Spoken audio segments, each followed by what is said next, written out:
മക്കളെ, എല്ലാവർക്കും സൈലത്തിന്റെ മറ്റൊരു മലയാളം ക്ലാസ്സിലേക്ക് സ്വാഗതം. അപ്പൊ ഇന്ന് വളരെ വളരെ ഇമ്പോർട്ടൻ്റ് ആയിട്ടുള്ള ഒരു വീഡിയോ ആണ്. അപ്പൊ നിങ്ങൾ മാക്സിമം ഫ്രണ്ട്സിനൊക്കെ ഷെയർ ചെയ്ത് കൊടുക്കുക.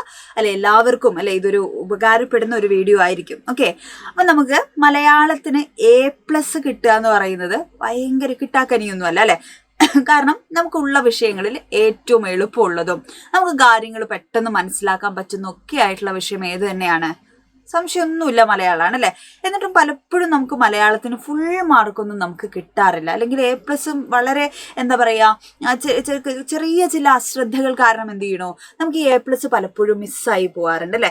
അപ്പം അതിന് നമുക്ക് മലയാളം പരീക്ഷ എഴുതുന്ന സമയത്ത് എന്തൊക്കെയോ കാര്യങ്ങൾ നമ്മൾ ശ്രദ്ധിക്കാത്തതുകൊണ്ടാണ് അല്ലെ. ഒന്നാമത് മലയാളമാണ് എന്നുള്ളൊരു ഓവർ കോൺഫിഡൻസ് നമുക്കുണ്ട്. അപ്പൊ അതുകൊണ്ട് പാഠഭാഗങ്ങളൊന്നും കൃത്യമായിട്ട് നമ്മൾ പഠിക്കുന്നില്ല എന്നുള്ളതൊരു പ്രശ്നമാണ്. അപ്പൊ പാഠഭാഗങ്ങളെ കുറിച്ച് എന്ത് ചെയ്യണം, നമുക്ക് കൃത്യമായൊരു ധാരണ ഉണ്ടാവണം അല്ലെ.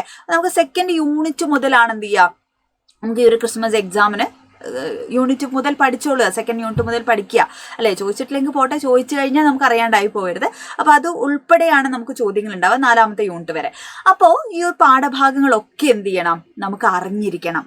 ഇത് കവിതയാണെങ്കിൽ കവിത, കഥയാണെങ്കിൽ നോവലാണെങ്കിൽ അല്ലെ, ഇത് ഓരോന്നും ഏത് സാഹിത്യ വിഭാഗത്തിൽ പെടുന്നു അല്ലെ, പാഠഭാഗത്തിന്റെ പേര്, ഇത് എഴുതിയ ആളാരാണ്, ഇങ്ങനെ തുടങ്ങി അതിൽ കഥാപാത്രങ്ങൾ ഉണ്ടെങ്കിൽ അത്, അല്ലെങ്കിൽ അതിന്റെ പ്രമേയം എന്താണ്, അതിൽ ചർച്ച ചെയ്യുന്ന സാമൂഹികപരമായിട്ടുള്ള വിഷയങ്ങൾ ഉണ്ടെങ്കിൽ ആ വിഷയം എന്താണ്, ഇങ്ങനെ ഓരോ പാഠഭാഗത്തെക്കുറിച്ചും കൃത്യമായൊരു ധാരണ ആർക്കുണ്ടാവണം, നമുക്കുണ്ടാവണം. അപ്പൊ ഏകദേശം 9 പാഠഭാഗങ്ങളാണ് നമുക്കുള്ളത്.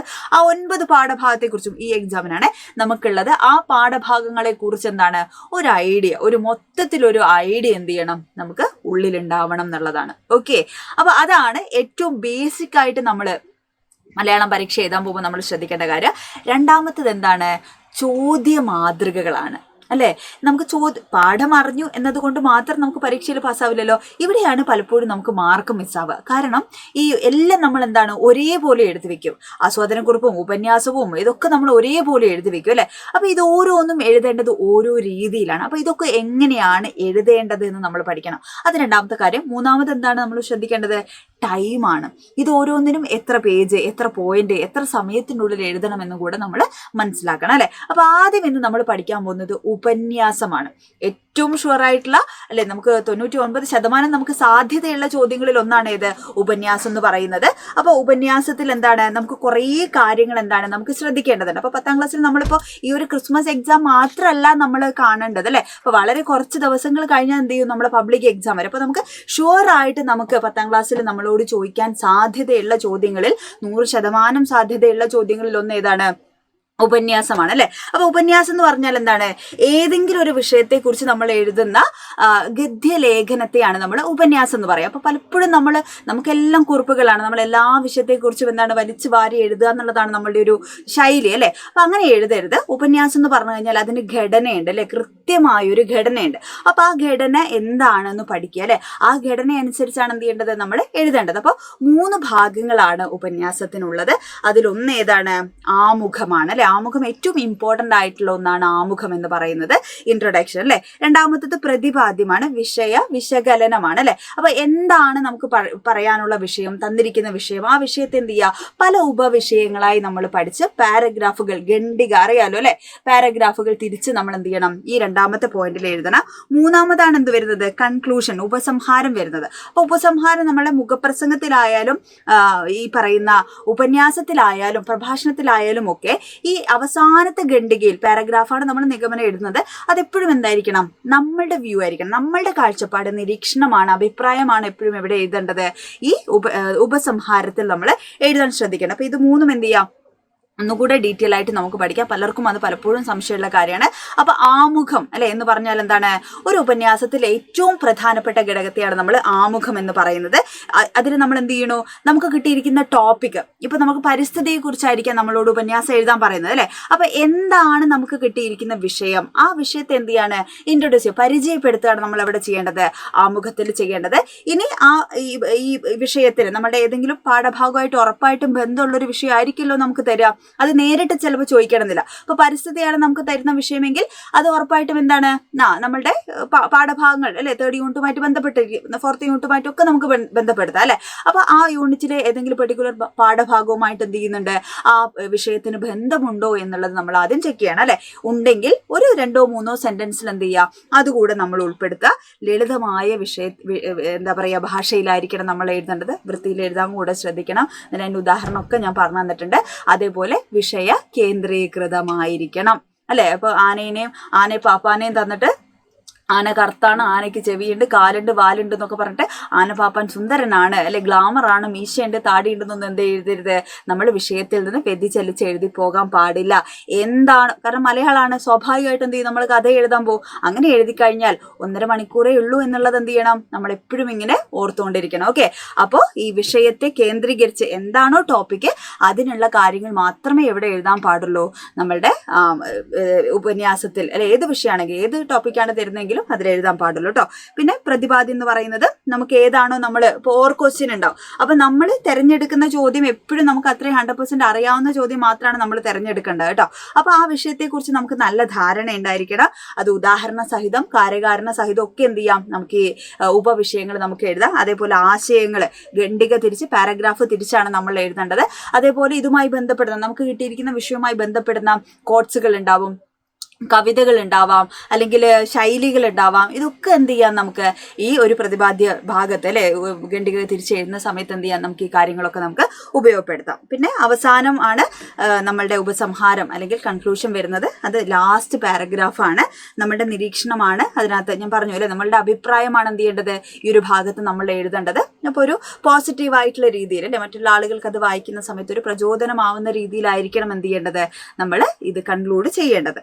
ഓക്കെ അല്ലേ. അപ്പൊ ഉപന്യാസം എങ്ങനെയാണ് എഴുതേണ്ടത് നമ്മൾ പഠിച്ചു കഴിഞ്ഞു. അപ്പൊ ഘടന പാലിക്കണം, അതേപോലെ ഖണ്ഡിക പാരഗ്രാഫ് തിരിച്ചെഴുതണം, ശക്തവും ലളിതവുമായിട്ടുള്ള ഭാഷയിലാണ്, വൃത്തിയിൽ നല്ല കൈയിച്ചിരിപ്പ് അതിന് വേണ്ടിച്ച് വാങ്ങാൻ പറ്റുമോ എന്നൊക്കെ ഉള്ളത് നിങ്ങൾ ചിലപ്പോൾ കമന്റ് ചെയ്യുക. പക്ഷെ അങ്ങനെയല്ല, വൃത്തിയിൽ എഴുതാൻ നമ്മൾ ശ്രമിക്കുക അല്ലെ. അപ്പൊ വൃത്തിയുള്ളൊരു സാധനം കാണുന്ന സമയത്ത് ഒക്കെ എന്താണ് സൈക്കോളജിയുമായിട്ട് ബന്ധപ്പെട്ടാണ് അല്ലെ. മനുഷ്യന്മാരാണ് നമ്മുടെ പേപ്പർ ഒക്കെ നോക്കാനിരിക്കുന്ന ആളുകൾ. ക്രിസ്മസ് എക്സാമിന് വേണ്ടി മാത്രമല്ല പറയുന്നത്, പബ്ലിക് എക്സാം ആവുന്ന സമയത്ത് അല്ലെ. അപ്പൊ നമ്മളുടെ പേപ്പർ എന്ന് പറയുന്നത് ഒരാൾക്ക് വായിക്കുക, ചിലപ്പോൾ നമ്മൾ ഫുൾ മാർക്കുള്ള ഒരു പേപ്പർ ആയിരിക്കാം അത് അല്ലെ. മറ്റൊരാൾക്ക് വായിച്ചാൽ മനസ്സിലാവാത്ത രീതിയിൽ അത് എഴുതി വെച്ച് കഴിഞ്ഞാൽ എന്ത് ചെയ്യും, അവിടെ പോയി നമ്മുടെ ഇംപ്രഷൻ കംപ്ലീറ്റ് അവിടെ പോയി അല്ലെ. അപ്പൊ നമ്മളെ കൊണ്ട് പറ്റുന്ന രീതിയിൽ എന്ത് ചെയ്യുക, വൃത്തിയിൽ എഴുതാൻ വേണ്ടിയിട്ട് ശ്രമിക്കുക. അതേപോലെ ഉദാഹരണ സഹിതം വിഷയ കേന്ദ്രീകൃതമായിട്ട് നമ്മളുടെ അഭിപ്രായങ്ങളൊക്കെ വെച്ചുകൊണ്ട് മനോഹരമായ രീതിയിൽ എന്ത് ചെയ്യുക, ഉപന്യാസം എഴുതുക. അങ്ങനെ എഴുതി കഴിഞ്ഞാൽ നമ്മുടെ ഈ 7 മാർക്ക് എന്ത് ചെയ്യില്ല, ആരും കൊണ്ടുപോകില്ല, എവിടെയും പോകില്ല. അപ്പൊ എന്ത് ചെയ്യുന്നു, നമുക്ക് ആ ഫുൾ മാർക്ക് നമുക്ക് അവിടെ കിട്ടും. ഇനി നമുക്ക് സാധ്യതയുള്ള ഒരു ചോദ്യം എന്ന് പറയുന്നത് എന്താണ്, അർത്ഥവ്യത്യാസം വരാതെ 2 വാക്യമാക്കി മാറ്റി എഴുതുക. തിരിച്ചും വരാം കേട്ടോ, ഒറ്റവാക്യമാക്കാനും ചിലപ്പോൾ ചോദിക്കാറുണ്ട്. അപ്പൊ ഇത് നമുക്ക് 2 മാർക്കിനോ അല്ലെങ്കിൽ 3 മാർക്കിനോ നമുക്ക് ചോദിക്കാൻ സാധ്യതയുള്ള ചോദ്യങ്ങളിൽ ഒന്നാണ് അല്ലെ. അപ്പൊ തന്നിരിക്കുന്ന വാക്യത്തിന്റെ അർത്ഥം എന്ത് ചെയ്യണം, ആദ്യം മനസ്സിലാക്കണം. പിന്നെ നമ്മൾ വീട് പൊളിച്ച് വേറൊരു വീട് ഉണ്ടാക്കുന്നത് പോലെയല്ല, കംപ്ലീറ്റ് ആ സാധനത്തിന് മാറ്റിക്കളയരുത്. ചെറിയൊരു കോമയോ ഒരു കുത്തോ അല്ലെങ്കിൽ ഒരു വാക്കിന്റെ ഒരു മാറ്റമോ ഒക്കെ ആയിരിക്കും എന്ത് ചെയ്യാം, ഈ അർത്ഥ വ്യത്യാസം കൊണ്ടുവരുന്നത് അല്ലെ. അപ്പൊ അത് പൂർണ്ണമായും ശ്രദ്ധിച്ചിട്ട് മാത്രം കംപ്ലീറ്റ് ആയിട്ട് ആ സെന്റൻസ് വായിച്ച് ആശയം മനസ്സിലാക്കിയിട്ട് എന്ത് ചെയ്യാൻ പാടുള്ളൂ, ഇതിൽ കൈവയ്ക്കാൻ പാടുള്ളൂ. ഓക്കെ, അപ്പൊ വാക്യത്തെ അർത്ഥവ്യത്യാസം വരാതെ എവിടെ വെച്ച് മുറിക്കാം എന്നാണ് നോക്കേണ്ടത്. അതിന് കത്തിയും കഠാരയൊന്നും നമ്മൾ കൊണ്ടുപോകണ്ട. എന്താ വേണ്ടത്, പലപ്പോഴും നിർത്തലുകൾ ഉണ്ടാവും അല്ലെ, ചില കോമ കുത്തുകളൊക്കെ നിങ്ങൾ കാണാറില്ലേ അല്ലെ. അപ്പൊ പൂർണ്ണ അർത്ഥം വരുന്ന വാക്യമാക്കിയാണ് എന്ത് ചെയ്യേണ്ടത്, മുറിക്കേണ്ടത്. അപ്പൊ എങ്ങനെയാണ് പൂർണ്ണ അർത്ഥം വരിക, ഇപ്പൊ തിന്ന, കുടിച്ച, വന്ന, പോയ എന്നൊക്കെ പറയുന്ന സമയത്ത് അതിനെന്ത് ചെയ്യില്ല, ഓടി അല്ലെ, ഓടിയ എന്നൊക്കെ പറയുമ്പോൾ ഒരു പൂർണ്ണ അർത്ഥം ലഭിക്കുന്നില്ലല്ലോ. അപ്പൊ പൂർണ്ണ അർത്ഥം ലഭിക്കുന്ന പദങ്ങൾ ഇപ്പൊ തിന്നു, കുടിച്ചു, ഓടി, പോയി എന്ന് പോലെ എന്ത് ചെയ്യാം, നമ്മള് ആ പൂർണ്ണ അർത്ഥത്തിൽ എന്ത് ചെയ്യാം, വാക്കുകളെ അവസാനിപ്പിക്കുക അല്ലെ. അപ്പോഴാണ് എന്ത് ചെയ്യുന്നത്, അതൊരു പൂർണ്ണ അർത്ഥം വരുന്ന വാക്യമായി മാറുന്നത്. അല്ലാതെ എന്ത് ചെയ്യില്ല, നമുക്കത് മുറിക്കാൻ സാധിക്കില്ല അല്ലെ. അപ്പൊ വാക്കുകളെ മുറിക്കുന്ന സമയത്ത് നമ്മൾ ഫുൾ സ്റ്റോപ്പ് ഇടാൻ പറ്റുന്ന രീതിയിലേക്ക് എന്ത് ചെയ്യുക, പൂർണ്ണ അർത്ഥം തരുന്ന വാക്യമാക്കി എന്ത് ചെയ്യുക, അതിനെ മാറ്റി മുറിച്ചിട്ടാണ് എന്ത് ചെയ്യേണ്ടത്, അടുത്ത സെന്റൻസിലേക്ക് നമ്മൾ പോകേണ്ടത്. ഓക്കെ, ഇനി പ്രയോഗ ഭംഗിയാണ്. പലപ്പോഴും കവിതകളിൽ നിന്നാണ് നമുക്ക് പ്രയോഗ ഭംഗി എന്ന് പറയുന്ന ചോദ്യങ്ങൾ ഉണ്ടാവുക. അപ്പോൾ നമുക്ക് തന്നിരിക്കുന്ന വരികളിലെ പ്രയോഗ ഭംഗി കണ്ടെത്തുക എന്നൊക്കെ ആയിരിക്കും നമ്മളോട് ചോദിക്കുക. ഒരു ഉദാഹരണം, വൈലോപ്പിള്ളിയുടെ ഓണ മുറ്റത്ത് എന്ന് പറയുന്ന ഒരു കവിതയുണ്ട് അല്ലെ. നീളും മലയുടെ ചങ്ങല വട്ടയിൽ നാളം പാടല വിരലാൽ നീട്ടിയും ഓമൽ കവിട് തുടുത്തും തെല്ലൊരു നാണത്തോടെ പരുങ്ങി ഒരുങ്ങിടും ഉഷസേ എന്ന് പറയുന്ന പ്രഭാതത്തെ ഓണപ്പുലരിയെ വർണ്ണിക്കുന്ന ഒരു കവിതയാണ്. ഓക്കെ, അപ്പൊ അതിലുള്ള പ്രയോഗ ഭംഗി എന്ന് പറയുന്നത് എന്താണ്? ഇവിടെ നീളും മലയുടെ ചങ്ങലവട്ട. ഇപ്പൊ ദൂരെ നിന്നൊക്കെ നമ്മൾ ചോദിക്കുന്ന സമയത്ത്, ഞാൻ വളരെ മനോഹരമായ ചിത്രം വരയ്ക്കുന്ന ഒരാളാണെന്ന് നിങ്ങൾക്ക് അറിയാലോ അല്ലെ. അപ്പൊ ദൂരെ നിന്ന് നമ്മൾ മല നോക്കുന്ന സമയത്ത് എന്ത് ചെയ്യുന്നു? ഇങ്ങനെ പരസ്പരം കണക്റ്റഡ് ആയ പോലെ തോന്നും അല്ലെ. അത് ചിലപ്പോൾ ദൂരെയുള്ള മലകളായിരിക്കും അല്ലെ. അപ്പൊ ഇങ്ങനെ നീളും മലയുടെ ചങ്ങലവട്ടയോടാണ് എന്ത് ചെയ്യുന്നത്? ഈ പരസ്പരം കണക്റ്റഡ് ആയിരിക്കുന്ന എന്നുപോലെ തോന്നുന്ന മലകളെ ഉപമിക്കുന്നു. അപ്പൊ ഇങ്ങനെ ഒരു വിളക്കൊക്കെ അല്ലെ. അപ്പൊ ഈ വിളക്കിന്റെ ചങ്ങലവട്ടകൾ എന്താണ്? പരസ്പരം കണക്റ്റഡ് അല്ലേ. അതാണ് ഇവിടെ പറയുന്നത്. നീളും മലയുടെ ചങ്ങലവട്ടയിൽ എന്താണ്? നാളം പാടലം ചുവന്നതാണ്. അപ്പൊ ചുവന്ന വിരലുകൾ കൊണ്ട് എന്ത് ചെയ്യാണ്? ഈ നാളം, ഏത് നാളമാണ്? സൂര്യനാകുന്ന അല്ലെ, ചുവന്ന പ്രഭാതത്തിലുള്ള സൂര്യൻ നല്ല റെഡ് കളറൊക്കെ ആയിരിക്കും. അപ്പൊ അതിനെയാണ് എന്ത് ചെയ്യുന്നത്? ഇവിടെ വർണ്ണിക്കുന്ന ഒരു ഉദാഹരണം തന്നേ ഉള്ളൂ. അപ്പൊ ഇതേപോലെ പല പ്രയോഗങ്ങൾ എന്ത് ചെയ്യും? നമ്മളുടെ കവിതകളാണെങ്കിൽ കവിതകളിൽ നിന്ന് ചോദിക്കും അല്ലെ. അപ്പോൾ അത്തരം പ്രയോഗ ഭംഗി എന്ത് ചെയ്യണം? നമ്മൾ എന്താണ് അവിടെ പറഞ്ഞിരിക്കുന്നത് എന്ന് വിശദമായിട്ട് നമ്മൾ എഴുതേണ്ടി വരും. ഇനി കാവ്യപരമായ ഇതും കവിതയിൽ നിന്നാണ് ചോദിക്കുക. കാവ്യപരമായ സവിശേഷതകൾ ചോദിക്കും. അപ്പൊ കവിതകളിൽ നിന്നാണ് ചോദിക്കുക എന്ന് പറഞ്ഞു. അപ്പൊ നമുക്ക് തന്നിരിക്കുന്ന വരികളില്ലേ, ആ വരികൾ നോക്കുക. അതിൽ ആദ്യത്തെ അക്ഷരങ്ങൾ ഒരേപോലെയാണോ അല്ലെ? ആദ്യാക്ഷരപ്രാസമുണ്ടോ? രണ്ടാമത്തെ അക്ഷരങ്ങൾ അല്ലെ ദ്വിതീയാക്ഷരപ്രാസം, രണ്ടാമത്തെ അക്ഷരങ്ങൾ ഒരേപോലെ ആവുന്നുണ്ടോ? ശബ്ദങ്ങൾ ആവർത്തിക്കുന്നുണ്ടോ? അക്ഷരങ്ങൾ ആവർത്തിക്കുന്നുണ്ടോ? ഇങ്ങനെ ഒരുപാട് പ്രത്യേകതകൾ ഉണ്ടാവും അല്ലെ. അതേപോലെ തൊട്ടു മുമ്പ് നമ്മളിപ്പോ കണ്ടില്ലേ, നമ്മൾ തന്ന വരിയെ ടീച്ചർ ഇപ്പോൾ ചിത്രമായി വരച്ചില്ലേ, അതിനെയാണ് കവികൾ തന്നിരിക്കുന്ന വരികളെ വാക്കുകൾ കൊണ്ട് വരയ്ക്കുന്നതിനെയാണ് വാങ്മയ ചിത്രം എന്ന് പറയാം. അപ്പൊ നമുക്ക് തന്നിരിക്കുന്ന വരികളിൽ വാങ്മയ ചിത്രമുണ്ടോ എന്ന് എന്ത് ചെയ്യാം? നമ്മളൊന്ന് നോക്കുക അല്ലെ. അപ്പൊ ഇത്തരം കാര്യങ്ങൾ എഴുതി, ഇതൊക്കെ 5 മാർക്കിന് നമ്മളോട് ചോദിക്കുന്ന ചോദ്യങ്ങളാണ്. വാങ്മയ ചിത്രമാണെങ്കിലും കാവ്യപര സവിശേഷതകളൊക്കെ എന്ത് ചെയ്യും? നമുക്ക് 5 മാർക്കിന് ചോദിക്കുന്ന ചോദ്യങ്ങളാണ്. ഓക്കെ, ഇനി അടുത്തത് ആസ്വാദനക്കുറിപ്പാണ്. 7 മാർക്കിന്റെ ചോദ്യമാണ് ആസ്വാദനക്കുറിപ്പ് എന്ന് പറയുന്നത്. അപ്പൊ എന്താണ് ആസ്വാദനക്കുറിപ്പ് എന്ന് പറഞ്ഞു കഴിഞ്ഞാല്, നമ്മൾ നല്ല ഭക്ഷണം കിട്ടിയാൽ നമ്മൾ ആസ്വദിക്കും അല്ലെ. നല്ല മഴ പെയ്താല്, നല്ല സിനിമ കണ്ടാല്, പാട്ട് കേട്ടാൽ, ഇതൊക്കെ നമ്മൾ ആസ്വദിക്കും. അതേപോലെ തന്നെ എന്ത് ചെയ്യാൻ പറ്റും? നമുക്ക് ഒരു മികച്ചതാവണമെന്നില്ല, സാഹിത്യകൃതികളെയും എന്ത് ചെയ്യാൻ പറ്റും? കഥയായാലും നോവലായാലും കവിതയായാലും ഒക്കെ നമുക്ക് ആസ്വദിക്കാൻ പറ്റും അല്ലെ. അപ്പൊ അത് വെറുതെ ആസ്വദിച്ചിട്ട് കാര്യമില്ലല്ലോ. അതെങ്ങനെയാണ് നമ്മൾ ആസ്വദിക്കുക? ഇത്തരം ഘടനകൾ അല്ലെങ്കിൽ ഇത്രയും കാര്യങ്ങൾ എന്ത് ചെയ്യണം? നമ്മൾ ആസ്വദിക്കുന്ന ആസ്വാദനക്കുറിപ്പിൽ ഉണ്ടാവണം അല്ലെ. ആദ്യം എന്താ നമ്മൾ എഴുതേണ്ടത്? അതിന്റെ ആശയമാണ്. അപ്പൊ പലപ്പോഴും കേരള പാഠാവലിയിൽ നമുക്ക് പുറത്തുള്ള കവിതകൾ, അതായത് പാഠപുസ്തകത്തിൽ ഇല്ലാത്ത കവിതകളെയോ കഥകളോ നോവലുകളോ ഒക്കെ ആയിരിക്കും, ഭാഗങ്ങളൊക്കെ ആയിരിക്കും നമുക്ക് ചിലപ്പോൾ എന്ത് ചെയ്യുക? ആസ്വാദനക്കുറിപ്പ് എഴുതാൻ വേണ്ടി ചോദിക്കുക. മലയാള സെക്കൻഡിലാണ് പൊതുവെ നമ്മൾ പാഠപുസ്തകത്തിനുള്ളിലുള്ള പാഠങ്ങൾ എന്ത് ചെയ്യാറുള്ളത്? ചോദിക്കാറുള്ളത്. അപ്പോൾ പുറമേയുള്ള ചോദ്യമാണെങ്കിലും നമുക്ക് പഠിക്കാനുള്ള പാഠമായാലും എന്താണെങ്കിലും ആസ്വാദനക്കുറിപ്പിൽ എന്ത് വേണം? അതിൻ്റെ ആശയം, ആ തന്നിരിക്കുന്ന പെർട്ടിക്കുലർ കൃതിയുടെ ആശയം എന്ത് ചെയ്യണം? നമ്മൾ എഴുതണം. അപ്പോൾ അറിയാത്തൊരു കവിതയാണ് തരുന്നതെങ്കിൽ എന്ത് ചെയ്യണം? സ്വാഭാവികമായിട്ടും വായിക്കണം. 1, 2, 3 തവണ എന്ത് ചെയ്യുക? നമ്മളത് വായിക്കുക അല്ലെ. വായിക്കുക. എഴുത്തുകാരെയൊക്കെ നമുക്ക് ഓൾറെഡി ക്വസ്റ്റ്യൻ പേപ്പറിൽ ഉണ്ടാവും. എഴുത്തുകാരെ കുറിച്ച് അവരുടെ സവിശേഷതകളൊക്കെ എന്ത് ചെയ്യുക? ആദ്യത്തെ ഒരു പാരഗ്രാഫിൽ എഴുതുക. ഇനിയിപ്പോൾ അറിയാത്തൊരു കവിയാന്ന് വിചാരിക്കുക, അപ്പോൾ എഴുതിക്കോളും എന്ത്? മലയാളത്തിലെ പ്രധാനപ്പെട്ട ഒരു കവിയാണ്, ഒരുപാട് സാഹിത്യകൃതികൾ മലയാളത്തിന് ഉടായ്പ പറഞ്ഞു തരികയല്ല, ഒന്നും അറിയില്ലെങ്കിൽ അങ്ങനെ എഴുതിക്കോളണം കേട്ടോ. ഒരു ഇൻട്രൊഡക്ഷൻ കൊടുക്കുക, കവിതയുടെ പേര് കൊടുക്കുക, പിന്നെ അടുത്ത പാരഗ്രാഫിൽ എന്ത് ചെയ്യാം? എന്താണോ നമുക്ക് തന്നിരിക്കുന്ന കവിതയുടെ ആശയം, കവിത എന്ന് പറയുന്നത് കവിത ആയിരിക്കും മിക്കപ്പോഴും ചോദിക്കുക. ഇനി കഥയാണെങ്കിലും അതിൻ്റെ ആശയം എന്ത് ചെയ്യുക? നമ്മൾ എഴുതുക. പദങ്ങൾ തമ്മിലുള്ള ചേർച്ച, ബന്ധമുണ്ടെങ്കിൽ, അതേപോലെ നേരത്തെ പറഞ്ഞ പോലെയുള്ള അല്ലെ നമ്മുടെ വ്യാകരണപരമായിട്ടുള്ള ബന്ധങ്ങൾ, ആദ്യാക്ഷരപ്രാസമുണ്ടോ ദ്വിതീയാക്ഷരപ്രാസമുണ്ടോ, ഒരേ പദങ്ങൾ ആവർത്തിക്കുന്നുണ്ടോ, അക്ഷരങ്ങൾ ആവർത്തിക്കുന്നുണ്ടോ, ശബ്ദഭംഗിയുണ്ടോ, അതൊക്കെ എന്ത് ചെയ്യുക? നോക്കുക. അതൊക്കെ ഉണ്ടെങ്കിൽ എന്ത് ചെയ്യുക? അതൊക്കെ സൂചിപ്പിക്കുക. സ്വാഭിപ്രായം, നമുക്ക് ലാസ്റ്റ് പാരഗ്രാഫിൽ നമ്മൾ എന്ത് ചെയ്യണം? നമ്മൾക്ക് ഈ വിഷയത്തെക്കുറിച്ചുള്ള അല്ലെ അഭിപ്രായം കൂടി എന്ത് ചെയ്യണം? നമ്മൾ എഴുതണം. നിരീക്ഷണം വേണം. മനോഹരമായിട്ടുള്ള ഒരു തലക്കെട്ട് വേണം. അപ്പൊ പത്രവാർത്തയൊക്കെ എഴുതുന്ന സമയത്ത് പത്രഭാഷയൊക്കെ വ്യത്യസ്തമായിട്ടുള്ള ഭാഷയാണ്. നമുക്ക് എന്ത് ചെയ്യണം?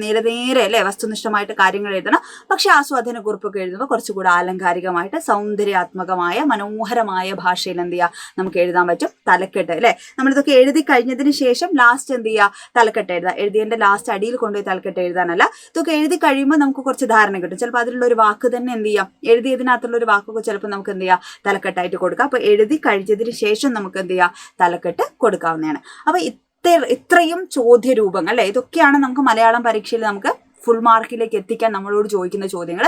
അപ്പൊ ഇത്രയും ചോദ്യരൂപങ്ങൾ കൂടെ പഠിച്ചു വെക്കുക. മുഖപ്രസംഗം നമ്മൾ ഓൾറെഡി പറഞ്ഞു എന്ന് തോന്നും. മറ്റേ ബാക്കിയിൽ ഒന്ന് സൂചിപ്പിച്ചു കഴിഞ്ഞാൽ മുഖപ്രസംഗം എന്ന് പറയുന്നത് ഒരു പത്രത്തിന്റെ അഭിപ്രായത്തെയാണ്, ആ പത്രത്തിന്റെ എഡിറ്റോറിയലോ പത്രാധിപരോ ഒക്കെ തയ്യാറാക്കുന്ന ലേഖനത്തെയാണ് നമ്മൾ എന്ത് പറയുന്നത്, എഡിറ്റോറിയൽ എന്ന് പറയുന്നത്. ഈ എഡിറ്റോറിയൽ തന്നെയാണ് മുഖപ്രസംഗം. ഓൾറെഡി സെപ്പറേറ്റ് ഒരു വീഡിയോ ടീച്ചർ ചെയ്തിട്ടുണ്ട്, കാണാത്തവരൊന്ന് കണ്ടുനോക്കുക. അപ്പോൾ അതിൽ നമുക്ക് സമകാലികമായിട്ടുള്ള ചുറ്റുപാട് നടക്കുന്ന ഏതെങ്കിലും വിഷയത്തെ കേന്ദ്രീകരിച്ചായിരിക്കും നമ്മളോട് എന്ത് ചോദിക്കുന്നത്, മുഖപ്രസംഗം എഴുതാൻ വേണ്ടി ചോദിക്കുന്നത്. അതുപോലെ ആ മുഖം നമ്മുടെ ഇങ്ങനെ പാരഗ്രാഫുകൾ തിരിച്ച് ആ വിഷയത്തെ വിശകലനം ചെയ്തിട്ടാണ് മുഖപ്രസംഗത്തിൽ നമ്മൾ എഴുതേണ്ടത്. പിന്നൊന്ന് കഥാപാത്ര നിരൂപണമാണ്. ഇതും 7 മാർക്കിൽ നമുക്ക് ചോദിക്കാൻ സാധ്യതയുള്ള ചോദ്യമാണ്. ഓൾറെഡി നമ്മൾ അത് പഠിച്ചിട്ടുണ്ട്. അപ്പോൾ കഥാപാത്ര നിരൂപണം, കഥാപാത്രത്തിന്റെ വേഷം, രൂപം, സ്വഭാവം, കഥയിലുള്ള സ്ഥാനം, നമ്മൾക്ക് അതിനെക്കുറിച്ചുള്ള അഭിപ്രായം ഒക്കെ എന്ത് ചെയ്യാം നമ്മളുടെ ഒരു കഥാപാത്ര നിരൂപണം എഴുതുന്ന സമയത്ത്. പിന്നെ ഡയലോഗുകൾ ഉണ്ടെങ്കിൽ അല്ലെ ഏതെങ്കിലും കാര്യങ്ങളോ സന്ദർഭങ്ങളോ ഒക്കെ ഉണ്ടെങ്കിൽ എന്ത് ചെയ്യാം, അത് ഓർത്ത് വെച്ചിട്ട് അതുകൂടെ എന്ത് ചെയ്യാം കഥാപാത്ര നിരൂപണത്തിൽ നമുക്ക് ഉൾപ്പെടുത്താം. അപ്പോൾ ഇത്രയും കാര്യങ്ങളാണ്, ഇത്രയും ചോദ്യങ്ങളാണ് ഏറ്റവും പ്രധാനപ്പെട്ടതായിട്ട് നമുക്ക് വരാൻ സാധ്യതയുള്ളത്. അപ്പോൾ 4 ക്വസ്റ്റ്യൻസ് ഏതാണ് ഒഴിവാക്കേണ്ടത് നമ്മൾ ആദ്യം നോക്കണം അല്ലെ. ആദ്യത്തെ സെറ്റിലെ എല്ലാ ചോദ്യങ്ങളും നമ്മൾ എഴുതേണ്ടതാണ്. അതേപോലെ നമുക്ക് 4 ക്വസ്റ്റ്യൻ മാത്രമാണ് എന്ത് ചെയ്യേണ്ടത്, എഴുതേണ്ടാത്തത്. പണ്ടത്തെ പോലെ ഏതെങ്കിലും ഒന്നല്ല ഒഴിവാക്കേണ്ടത്. അപ്പോൾ ചോദ്യങ്ങൾ കൃത്യമായി വായിച്ച് നോക്കിയിട്ടാണ് മക്കൾ പരീക്ഷ എഴുതേണ്ടത്. അപ്പോൾ എല്ലാവരും അടിപൊളിയായിട്ട് ഉഷാറായിട്ട് പരീക്ഷ ചെയ്ത് മാക്സിമം ഫ്രണ്ട്സിന് ഷെയർ ചെയ്ത് കൊടുക്കുക. All the best.